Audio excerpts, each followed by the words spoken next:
Alrighty. What's going on, everyone? One on the X-Ram here. Doing a nice little nighttime ride. Gonna do a little nighttime vlog as well. This evening's topic is going to be about something that is usually widely debated. Whether or not new riders should get a 1000cc bike. And I'm not actually going to debate whether or not they should. I'm going to make more of a guide to, if you choose to get a 1000cc bike, what steps you should probably take to kind of ensure that you don't crinkle that thing up and really hurt yourself on it. So, to begin with, I personally do not believe as a new rider you should get a 1000cc bike. We'll get that out of the way.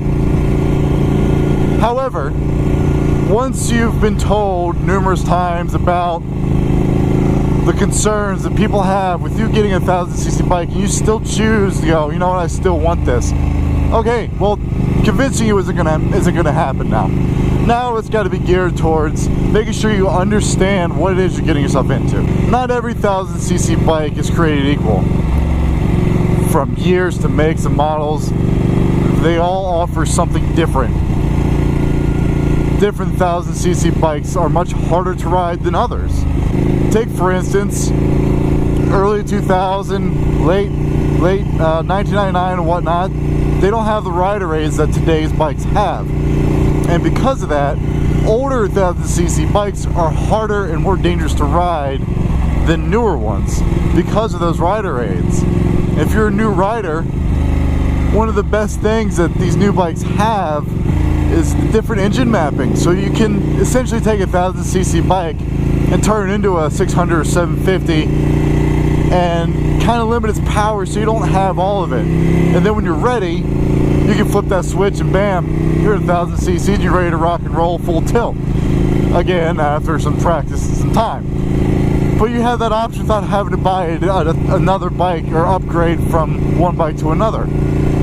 So keep that in mind if you go to buy a 1000cc bike. That newer is going to lend you better options and make it a good bit easier to transition from either a small bike or just a brand new rider to a 1000cc bike. You hear me laughing because I do think that's asinine to be a brand new rider and get a 1000cc bike. Also, when you get a 1000cc bike or a leader bike, same difference, it all comes down to how you are as a rider. If you're willing to learn, if you're willing to put in work to get better, and if you have mental maturity, I don't mean you got to be in your 30s or 40s, I'm saying you're mentally mature enough to go, okay, I have a 1000cc bike, it's a beast, I'm not going to just whack the throttle everywhere I go.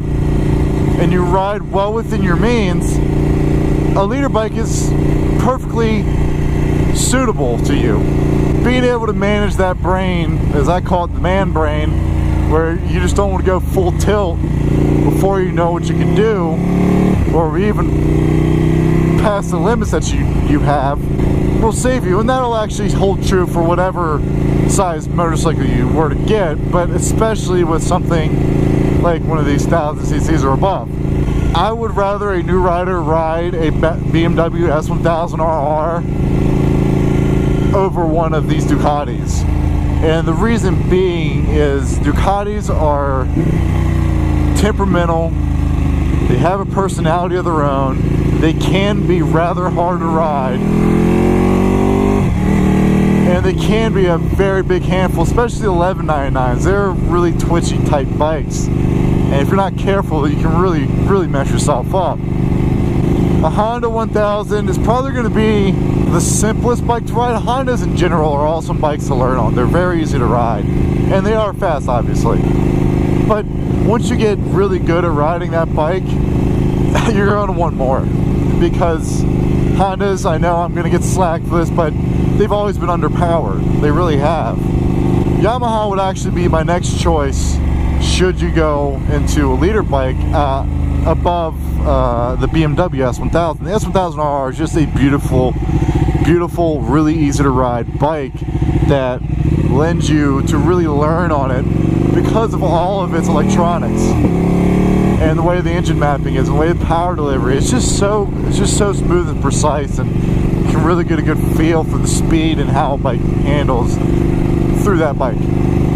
Again, the next one after that would be a Yamaha, in all honesty, because you're not going to get tired of how fast it is.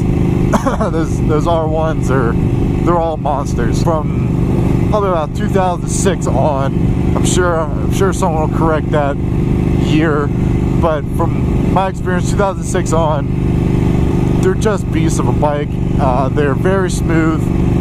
The power delivery is very nice, and again, with the newer ones, you can change the engine mapping. You have a lot of rider aids, so when you're ready to kick it up a notch, you can. Aprilia and MV Agusta and all those, if you want to go that route, they're great bikes as well. They also have really good rider aids and everything on them. But then you're looking at something like, as well as Ducati, something that's a little on the pricey side for a brand new, for the first time rider motorcycle. So I don't know if you want to go that route right away. If you want to drop 20 to 30 grand on a bike as a new rider that's 1,000cc, I would err against that. It's because of the price. But in all honesty, it's your guys' money. It's your body, it's your mind. It's whatever you want to do with it.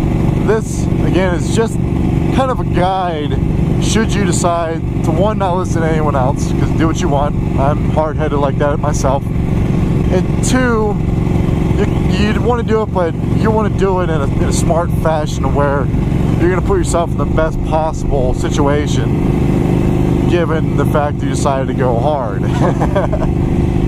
So, this is my little spiel. I hope you guys enjoy your weekend, evening, days, whenever I decide to upload this. This is a Saturday for me. And I hope you all ride safe. If you like the channel, please subscribe, comment, like the video, and I'll be sure to try to keep more out. I know I meant to try to be on a regular basis here, but life really does happen on a regular basis. So, you all have a good one. I'm gonna go rip up this dark mountain. Later.